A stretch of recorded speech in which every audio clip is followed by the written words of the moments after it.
Good morning, Denise Dryden here from Whitefish, Montana, and this is my weekly video cast where we talk a little bit about coaching and we talk a lot about what's going on out there in the world and what we can do. So for today, I wanted to talk about what is it like to be an entrepreneur for your own life. And I want to preface that by saying that, today is the second solar eclipse. So we've been sort of in these 2 weeks of eclipses, and we've been sort of rocking around a lot, and we've been tapped a lot on the shoulder to find out what is it that you love to do, what is it that you are being asked to be, and what is it that you can step towards. And I thought, boy, that's a lot of risk-taking sort of entrepreneurial energy. So I thought, well, let's just talk about that and sort of put it out there that we can use a business term, but we can also take that business term and put it into how it works within energy systems within our own body and who we are. So, I always start with the definition. And entrepreneur is a business term, as we know. It's a person who organizes and operates a business or businesses, and someone who can take greater risks than normal to make something happen. And I agree with that definition. It's kind of bland. It doesn't give me a lot. So I, had to flush it out a little bit. And I realized that I come from an entrepreneurial family. My parents moved us all up to a new town to start a new business out of our garage that ended up being a business that supported our family the whole time we were in our teens and, later. And I loved being a part of that, and I have that mindset. And so it wasn't unusual for me when I got out of college and taught for a little while to go, classroom management, not my thing, but business organization and sort of events, yeah, I could do that. So, I started one business, then moved out east and started another business with my children's father, and we were able to raise our family on the business that we started and the businesses that we owned. And so this has been really introduced into both me and then now my 3 children, and this is a way of life. And I wanted to go through sort of what entrepreneurial energy is all about. So when we take ownership of the work we do, we decide that we don't want to work for someone else, we don't want to be at someone else's beck and call, we really want to do this for ourselves. The things that make entrepreneurs really successful or really good at what they do is that they're natural problem solvers. We kind of look at things and we go, well, there's a problem, what are we going to do about that? And we're always looking for opportunities. Like if that's happening, where is it being filled within this arena, and how come nobody's doing anything about that? And that's sort of how the scanning and identifying and then doing something about it energy of the entrepreneur really takes place.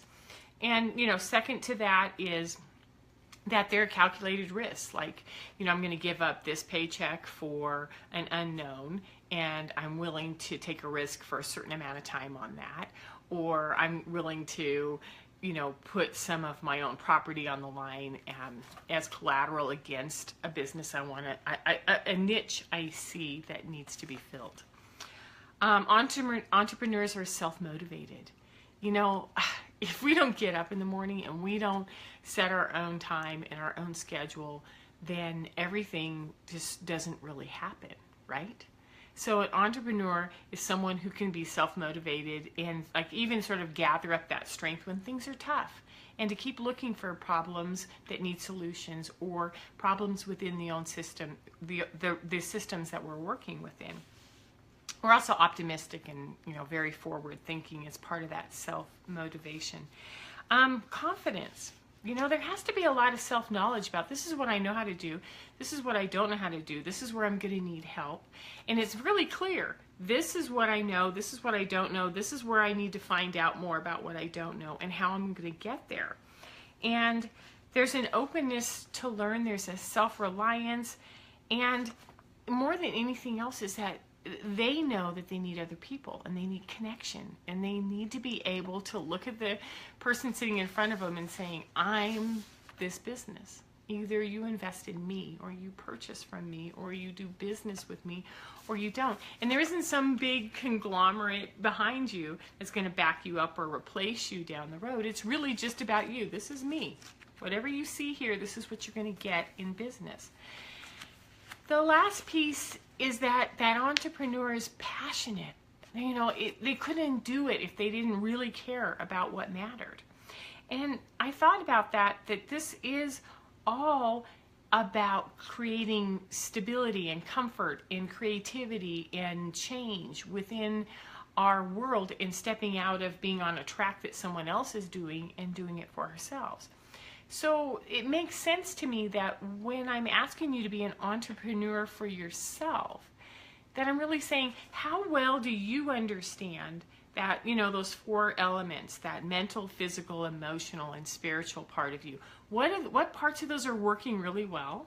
Which parts are leading and maybe dominating? What are all 4 of them in balance? Or is it like 2 and 0?